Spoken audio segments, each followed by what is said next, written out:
Hello students, once again very warm welcome to all of you. Firstly I want to wish you happy Independence Day. Today आज हम क्या करने वाले हैं, आज हम क्वेश्चन ऑफ द डे, ठीक है, यहाँ पे 15 अगस्त के शुभ अवसर पे हम एक सीरीज लॉन्च करने वाले हैं अपने इंस्टीट्यूट पे। क्या है ये series? Question of the day, मतलब एवरी डेज हम कुछ माइंड ब्लोइंग क्वेश्चन लाने वाले हैं। मतलब इस क्वेश्चन, ऐसे क्वेश्चन को करके मतलब काफ़ी क्रिटिकल थिंकिंग वाले क्वेश्चन हैं ये। डेली हम ऐसे कोई ना कोई क्वेश्चन किसी चैप्टर से मैथमेटिक्स के हम लाने वाले हैं। तो हमारा जो आज का क्वेश्चन है वो क्या है, उसको देखिए। नंबर सिस्टम के ऊपर क्वेश्चन है ये। ओके, नंबर सिस्टम आपको पता है हर कॉम्पिटिटिव एग्जाम में, चाहे वो बैंक की, चाहे वो एसएससी का एग्जाम हो, चाहे वो रेलवे का एग्जाम हो, एवरी एग्जाम में नंबर सिस्टम के क्वेश्चन आते हैं। और नंबर सिस्टम के रिमाइंडर थ्योरम के ऊपर क्वेश्चन है ये, ठीक है। किस चीज़ के ऊपर क्वेश्चन है ये? रिमाइंडर थ्योरम के ऊपर क्वेश्चन है। तो देखते हैं इस क्वेश्चन को। क्वेश्चन में है कि when A number n is divided by A proper divisor d, then it leave a remainder of 14, and if the thrice of that number 3n is divided by the same divisor d, the remainder comes out to be 8. Again, if the 4 time of the same number 4n is divided by d, the remainder will be what? यहाँ पे option given है 22, 5 या both, या can not be determine. मतलब यहाँ पे option भी given है, उसका भी हम यूज कर सकते हैं ऑप्शन का। तो हम इसको सॉल्व करते हैं। आप पहले वीडियो को पॉज करिए, एक बार सॉल्व करने की कोशिश करिए, फिर आप क्वेश्चन को अटेम्प्ट करना, मतलब क्वेश्चन को आप देखना, ठीक है। तो स्टार्ट करते हैं हम क्वेश्चन को।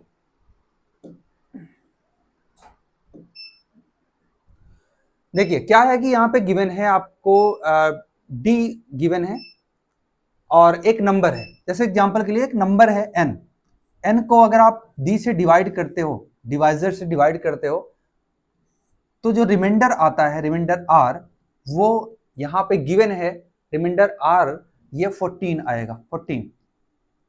अगर आप इसी नंबर के 3 टाइम से, मतलब नंबर का जो 3 टाइम है 3n, 3n को सेम डिवाइजर से आप डिवाइड करते हो, तो रिमाइंडर इस बार क्या आता है? इस बार रिमाइंडर 8 आता है, ठीक है। तो आपसे पूछा गया है यहाँ पे क्वेश्चन में, ये पूछा है कि अगर आप 4 टाइम ऑफ नंबर को, नंबर का 4 टाइम करके उसको सेम डिवाइजर से डिवाइड करते हो, तो रिमाइंडर क्या आएगा? उस समय रिमाइंडर आएगा आपका क्या आता है, ये आपसे पूछा गया है, ठीक है। नंबर क्वेश्चन आप समझ गए होंगे, बहुत आसानी से आपको ये क्वेश्चन समझ में आ रहा होगा कि अगर एक नंबर है उसको आप किसी डिवाइजर से डिवाइड करते हो तो रिमाइंडर 14 आता है।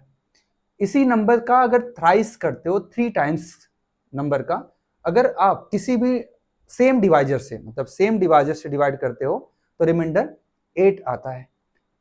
तो आपसे पूछा गया है कि नंबर का 4 टाइम, इसी सेम नंबर का 4 टाइम सेम डिवाइजर से अगर आप डिवाइड करते हो तो रिमाइंडर क्या आएगा। तो आपने एक चीज समझा होगा, मतलब एक चीज पढ़ा होगा कि जैसे एक नंबर है, लेट्स से नंबर को अगर आप डिवाइजर से, मतलब आप किसी भी डिवाइजर से डिवाइड करते हो, तो कोशेंट क्यू आता है और डिवाइजर यहाँ पे डी है और रिमाइंडर आर आता है, ठीक है। तो रिमाइंडर थ्योरम यही है कि एक नंबर है, नंबर को अगर आप किसी भी डिवाइजर से डिवाइड करते हो तो कोशेंट क्यू आता है और रिमाइंडर आर आता है। जैसे एग्जांपल के लिए आप कह सकते हो कि नंबर है n, n को आपने d से डिवाइड किया, कोशेंट q आया और रिमाइंडर यहाँ पे r आया। तो आप नंबर को divisor into quotient plus remainder लिख सकते हो। जैसे मैंने एक नंबर लिखा 5, 5 को 2 से डिवाइड किया तो यहाँ पे 2 2 जा 4, 1 रिमाइंडर आ गया। इसका मतलब मैं 5 को लिख सकता हूं 2 into 2 plus 1, divisor into quotient plus remainder हम नंबर को लिख सकते हैं। तो यही हम कॉन्सेप्ट यहाँ पे यूज करने वाले हैं इस क्वेश्चन के लिए, ठीक है। इस क्वेश्चन के लिए हम क्या कॉन्सेप्ट यूज करेंगे? जो नंबर होगा वो divisor into quotient plus remainder होगा। अब आप ये बताइए कि यहाँ पे कोशेंट क्यू है, डिवाइजर डी है, बट रिमाइंडर 14 गिवन है, रिमाइंडर यहाँ पे 14 गिवन है, तो हमारा जो नंबर होगा इस टाइप का नंबर होगा। ठीक है, हमारा जो नंबर होगा इस टाइप का नंबर होगा। लेट्स से अगर नंबर का मैं 3 टाइम करता हूं, 3n, तो वो क्या हो जाएगा, वो हो जाएगा 3qd प्लस 14 3 जा 42, मतलब जो नंबर है 3 टाइम, जैसे नंबर को हमने मान लिया n equal to qd plus 14, तो 3 टाइम ऑफ नंबर क्या होगा, 3qd प्लस 42, ये हमारा नंबर हो जाएगा। अब आप ये कह रहे हो कि अगर आप नंबर को 3n को d से, मतलब सेम डिवाइजर से आप डिवाइड करते हो, नंबर को सेम डिवाइजर से, मतलब उसी डिवाइजर से डिवाइड करते हो, तो रिमाइंडर 8 आता है। तो एक काम करते हैं, इसको जो ये नंबर लिखा हुआ है 3qd प्लस 42 को अगर आप d से डिवाइड करते हो उसी डिवाइजर से, तो रिमाइंडर, यहाँ पे रिमाइंडर की बात हो रही है यहाँ पे, तो रिमाइंडर यहाँ पे क्या आएगा, रिमाइंडर 8 आएगा, ये गिवन है। अच्छा आप ये बताइए कि यहाँ पे divisor as a multiple available है। जैसे अगर d की वैल्यू लेट से 5 है, तो यहाँ पे 5 एज ए प्रोडक्ट यहाँ पे अगर अवेलेबल है, तो ये 5 से तो डिवाइड हो जाएगा। मतलब डिवाइजर, जैसे लेट से एग्जांपल लेता हूं, एक नंबर लिखा है मान लो 3q इंटू 7, और लेट से डिवाइजर भी 7 है, तो आप 7 से अगर डिवाइड करोगे तो ये पार्ट तो डिवाइड हो ही जाएगा, क्योंकि इसमें 7 अवेलेबल है। 7 जा ले जाओगे तो आपको कम से कम 7 तो यहाँ पे कट जाएगा, तो ये पार्ट तो डिवाइड हो जाएगा। इसका मतलब जो रिमाइंडर आ रहा है यहाँ पे 8, जो रिमाइंडर आ रहा है वो कैसे आया, वो 42 को d से डिवाइड करने पे आया। मतलब 42 जो रिमाइंडर है उसको, क्योंकि इससे तो ये देखो डिवाइजर यहाँ पे अवेलेबल है, तो यहाँ पे कोई भी रिमाइंडर नहीं आएगा, तो रिमाइंडर जो भी आ रहा है ये 42 से डिवाइड करने के बाद आ रहा है। ठीक है, इसका मतलब आपको क्लियरली ये पता होना चाहिए कि जो डिवाइजर होगा वो 42 से छोटा होगा। ठीक है, तो आप ये बताइए, अगर आप यहाँ पे 42 लिखते हो और डिवाइजर है, और इस केस में जो रिमाइंडर आ रहा है वो 8 आ रहा है, 8 आ रहा है, आप ये बताओ अगर ये 8 कम होता, मतलब रिमाइंडर इसलिए 8 आ रहा है क्योंकि आप जब डिवाइड कर रहे हो तो उसमें 8 ज्यादा आ रहा है। ठीक है, जैसे अगर यहाँ पे 2 जैसे 1 रिमाइंडर आ रहा है, तो 1 इसलिए आ रहा है क्योंकि ये 2 के टेबल, जो 2 का मल्टीपल ले रहे हो उससे 1 ज्यादा है। 5 जो है 4 से 1 ज्यादा है। अगर ये 5 की जगह 4 होता, 4 का मतलब 5 - 1 होता, अगर ये 5 - 1 होता तो यहाँ पे कोई भी रिमाइंडर नहीं आता। अब ये बताइए, अगर यहाँ पे रिमाइंडर को मैं माइनस कर दूं, लेट्स से यहाँ पे मैं 34 लिख दूं, 34, और 34 को अगर आप d से, d मतलब डिवाइजर से डिवाइड करते हो, तो रिमाइंडर यहाँ पे 0 आता।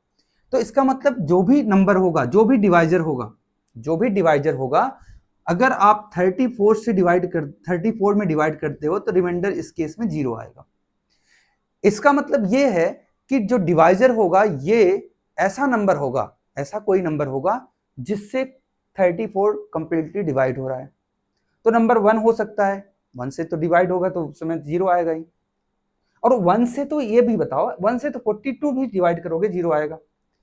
2 के केस में क्या होगा, 2 से भी तो 34 डिवाइड होता है, लेकिन 2 के केस में क्या होगा, 2 से 42 भी डिवाइड हो रहा है, लेकिन यहाँ पे रिमाइंडर 8 आ रहा है, तो 2 भी नहीं ले सकते। तो 2 नंबर ले सकते हैं, एक हम d को मान सकते हैं, या तो ये 17 होगा 17, और या तो ये 34 होगा। d 34 या 70 में से कोई नंबर होगा, d या तो 17 होगा या तो 34 होगा, ये तो आपको क्लियरली पता होना चाहिए। ठीक है, ये आपको समझ में आया कि नहीं, ये 70 या 34 होगा, क्योंकि 34 का अगर आप कहोगे फैक्टर क्या क्या है, तो 34 का फैक्टर 1 है, 2 है, 17 है और 34 है। 1 और 2 तो होगा नहीं, 1 और 2 यहाँ पे पॉसिबिलिटी नहीं है 1 और 2 की, तो पॉसिबिलिटी किसकी है, 17 और 34 की। अब आप ये बताइए, अगर आप 4n टाइम करते हो, नंबर का 4n टाइम करते हो, तो ये नंबर का 4 टाइम करोगे 4qd हो जाएगा, और प्लस 56 हो जाएगा, 14 4 जा 56।